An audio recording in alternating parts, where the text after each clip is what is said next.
Assalamualaikum warahmatullahi wabarakatuh. Alhamdulillah sahabat-sahabatku semuanya dimanapun Anda berada yang senantiasa mengikuti dari kajian saya ini.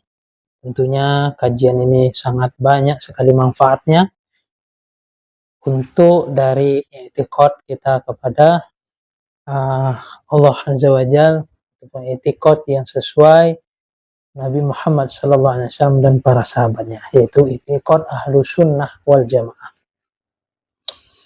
Alhamdulillah kemarin kita sudah membahas dari beberapa sifat yang tentunya di dalam bait yang telah ditulis oleh ulama ini, Allahu mawjudun qadimun baqi mukhallifu lil khalqi bil itlaqi. Di sini terdapat 4 sifat Allah Subhanahu wa taala, yaitu sifat wujud, qidam, baqa, dan mukhallafatul lil hawadis. Tentunya kemarin kita sudah membahas tentang wujud adanya Allah, bahwasanya Allah Subhanahu wa taala itu ada, dan kemudian lawan kata dari ada tersebut adalah adam. Dan beberapa ayat untuk memperkuat dari dalil tentang wujudnya Allah Subhanahu wa taala. Kemudian kita juga sudah mendengarkan dari qidam, itu sifat qidamnya Allah Subhanahu wa taala, dan beberapa dalil tentang dari Al-Qur'an tentang qidamnya Allah Subhanahu wa taala. Yaitu qidam ini adalah tidak ada permulaan bagi Allah di dalam wujudnya Allah. Di situ juga memiliki lawan, yaitu hudus, yaitu perkara yang baru. Jadi Allah sudah ada sebelum perkara yang ada, dan Allah Subhanahu wa taala tidak ada permulaannya. Sebagaimana dalam dalil kemarin juga disebutkan, wa awwalu wal akhiru wa dhahiru wa batinu wa huwa bikulli syai'in alim. Bahwasanya Allah ini yang awal, yang akhir, enggak ada, maksudnya tidaklah selayaknya makhluk jika kita memahami dengan ayat ini. Dan disebutkan di dalam ayat-ayat lainnya, dengan dikuatkan ayat lainnya, laisa kamitslihi syai'un fahuwas sami'un alim. Bahwasanya Allah Subhanahu wa taala tidaklah serupa dengan makhluk, apalagi yang dibayangkan makhluk itu tidaklah zat Allah. Karena Allah tidak butuh namanya waktu, tidak butuh namanya zaman, tidak butuh namanya masa, yang mana itu adalah sifat suatu makhluk yang lemah, memiliki dari suatu batasan-batasan, dan Allah tidak memiliki hal tersebut. Wallahu alam. Jika kalian belum mendengar dari video tersebut, silahkan kalian melihat dari video saya sebelumnya tentang i'tiqad kepada zat Allah Subhanahu wa taala yang benar. Alhamdulillah hari ini kita akan melanjutkan dari i'tiqad yang ketiga, sifat Allah yang ketiga, yaitu baqa, kemudian mukhallafatul lil hawadis. Sebelum kita memulai, seperti biasanya kita memulai dengan berdoa. Al-Fatihah. Auzubillahi minasyaitonir rajim. Bismillah.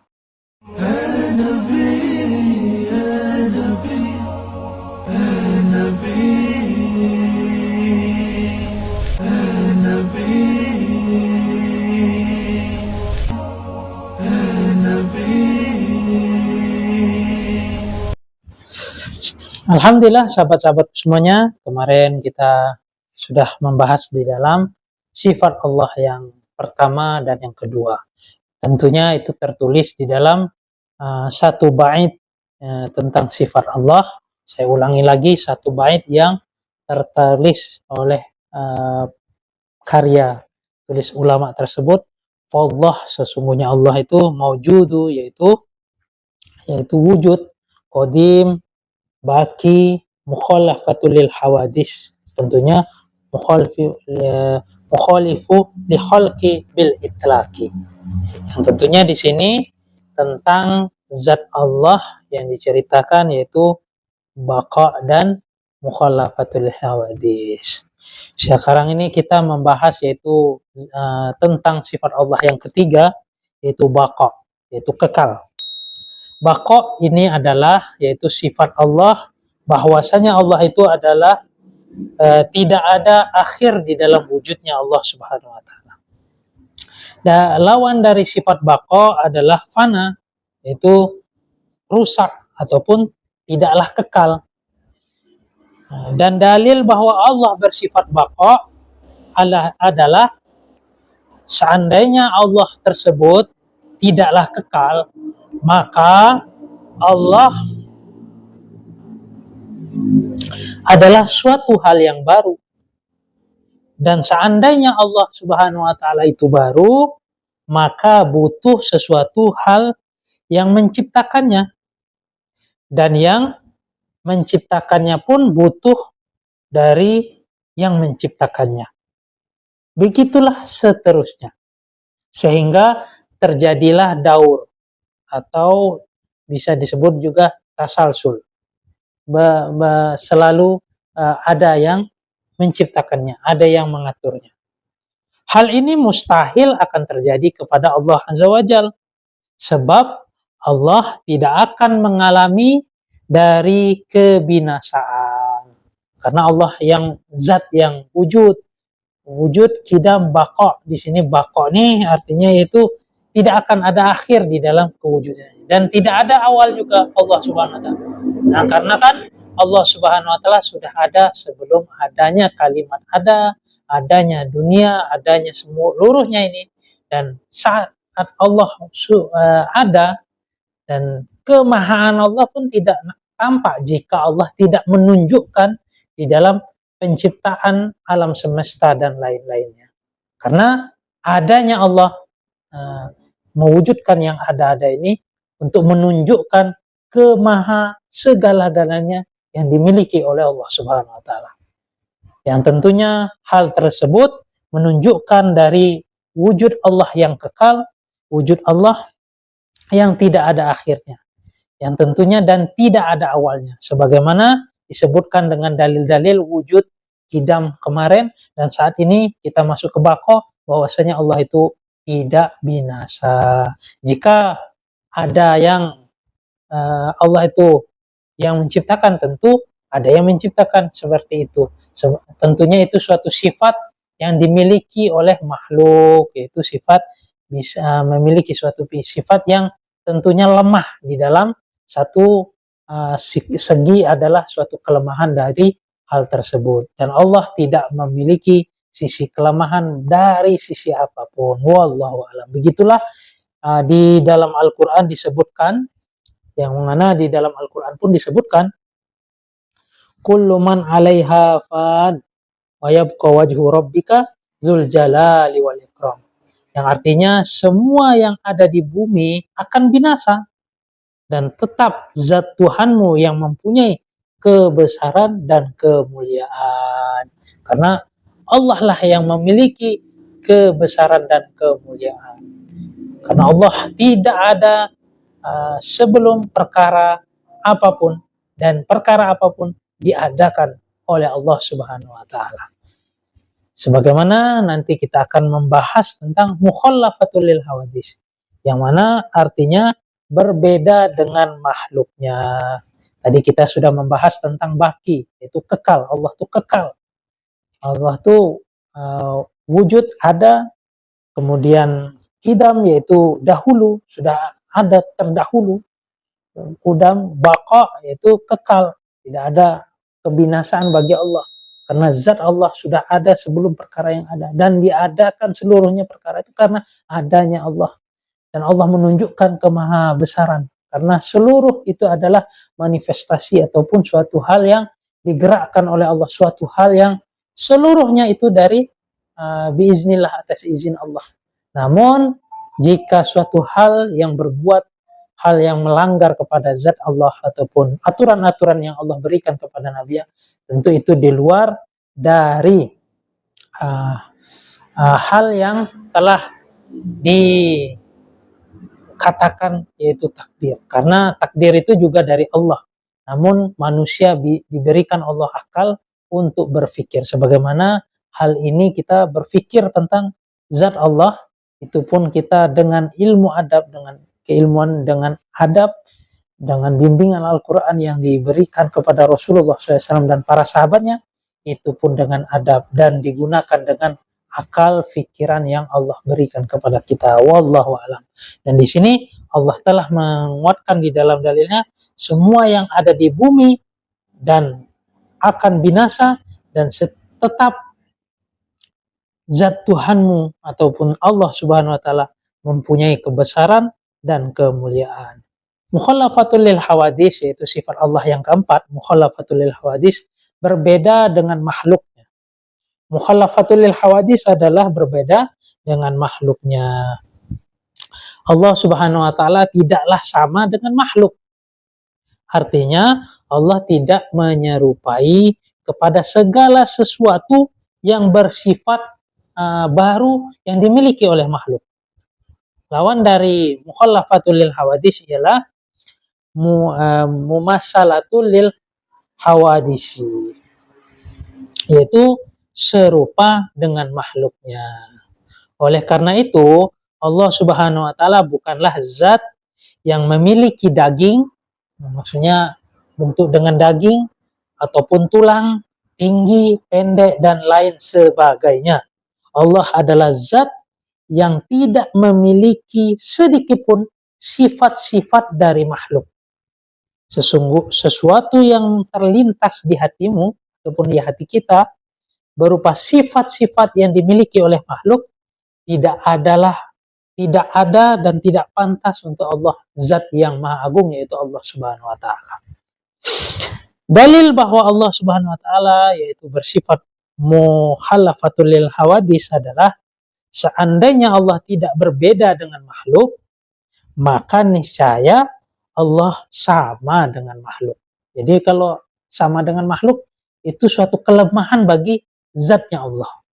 Dan seandainya Allah sama dengan makhluk, maka Allah adalah suatu hal perkara yang baru. Hal itu mustahil akan terjadi kepada Allah. Dalam sebuah firman Allah, yaitu dalam Al-Quran disebutkan, laisa kamislihi syai'un fahuwas sami'un basir. Tidak ada suatu apapun yang serupa dengan dia, yaitu dengan Allah. Dan dialah yang maha mendengar lagi maha melihat, karena Allah yang maha mendengar dan maha melihat. Jika seseorang berpikiran ataupun membayangkan sebagaimana makhluk, maka itu adalah suatu hal yang keliru. Maka dia perlu menata lagi ilmu adab kepada zat yang maha agung, yaitu Allah. Karena itulah yang dikhawatirkan oleh para alim ulama terhadap seseorang mengenal dari zat Allah, yang mana mengenal dari i'tiqad yang sesungguhnya Ahlussunnah wal Jamaah. Karena hidayah ini tidak bisa dibendung di masa-masa Islam yang begitu jaya ataupun Islam begitu indah, menunjukkan akhlak yang begitu indah. Namun dari hal tersebut tentunya tidak terhindar dari orang-orang yang tidak menyukai tentang apa yang dimiliki keimanan di dalam memandangnya Islam, di dalam ilmu adab ataupun di dalam memandang tatanan ilmu di dalam ilmu adab. Karena ilmu adab itu yang tertinggi.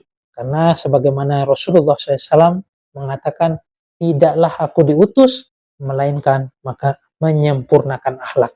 Sehingga dengan menyempurnakan akhlak di sini bisa kita pahami dalilnya bahwasanya begitu dijunjung tingginya ilmu adab oleh Rasulullah SAW, yang tentunya itu dimiliki oleh para sahabat sebagai penerus dari warisan-warisan Rasulullah SAW kepada zat yang maha agung, yaitu Allah Subhanahu wa taala. Tentu juga kita memiliki keagungan dan adab yang begitu luar biasa kepada zat Allah. Bagaimana Rasulullah menunjukkan akhlaknya kepada makhluk, para kekasih-kasih Allah menunjukkan akhlaknya kepada semut, akhlaknya kepada semut karena semut tersebut disebut di dalam suatu ayat Quran, dan bagaimana adab-adab lainnya yang ulama tunjukkan dengan mengikuti dari jejak Rasulullah SAW dan mendapatkan wasiat-wasiat ilmu dari warisan Rasulullah SAW melalui para sahabat. Dari sini bisa kita pahami begitu tingginya ilmu adab yang dimiliki para sahabat dan Rasulullah. Sehingga jika seseorang bertanya, saya ini sudah ditakdirkan Allah dalam hal ini maksiat, itu tidak bisa dia menyatakan demikian, karena Allah telah memberikan suatu wahyu, yaitu Al-Quran, sebagai petunjuk dan diberikan kepada pewaris-pewaris Rasulullah, sehingga dia layak mempelajarinya dan mendalaminya. Dan Allah sudah menyebutkan dalam Al-Quran, wala tatafakkarun, apakah engkau tidak kuberikan fikiran ataupun akal yang untuk berfikir. Dan aslinya manusia ini adalah fitrahnya baik, tentunya dengan hal tersebut dia sudah ada kunci namanya suatu kebaikan di dalam dirinya. Namun jika dia tidak menerima agama, dia perlu meminta kepada Allah dengan persangkaan yang baik, sehingga Allah memberikan suatu hal yang besar, yaitu iman.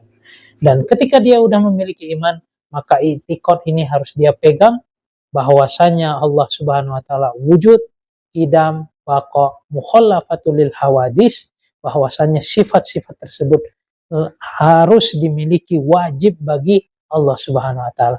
Allah tidak serupa dengan makhluknya, sebagaimana yang Allah Subhanahu wa taala sampaikan dalam firman-Nya, laisa kamitslihi syai'un fahuwas sami'un basir. Tidaklah sesuatu apapun serupa dengan Allah, dan dialah yang maha mendengar lagi maha melihat. Dalam surat Asy-Syu'ara ayat 11.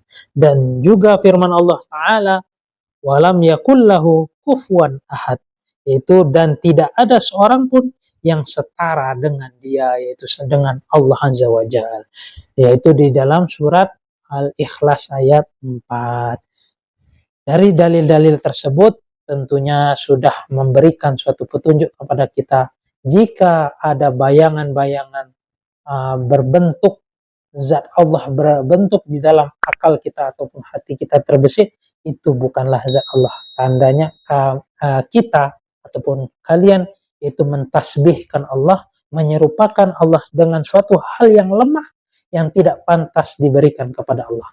Dan kalian tidak meletakkan ilmu adab selayaknya Rasulullah SAW dan para sahabatnya sebagai santrinya meletakkan ilmu adab sebelum menerima dari perkara ilmu tersebut. Kurang lebihnya saya mohon maaf jika ada kekurangan. Saya minta maaf sebesar-besarnya. Berilah komentar yang positif untuk meningkatkan dari kajian kita ini. Jika kalian merasa ini bermanfaat, silahkan kalian share sebanyak-banyaknya. Jangan lupa juga kalian tekan subscribe, karena subscribe gratis, berhubungan gratis. Kemudian jangan lupa juga tekan like untuk mendukung dari channel video saya ini. Wabillahi taufiq wal hidayah. Assalamualaikum warahmatullahi wabarakatuh.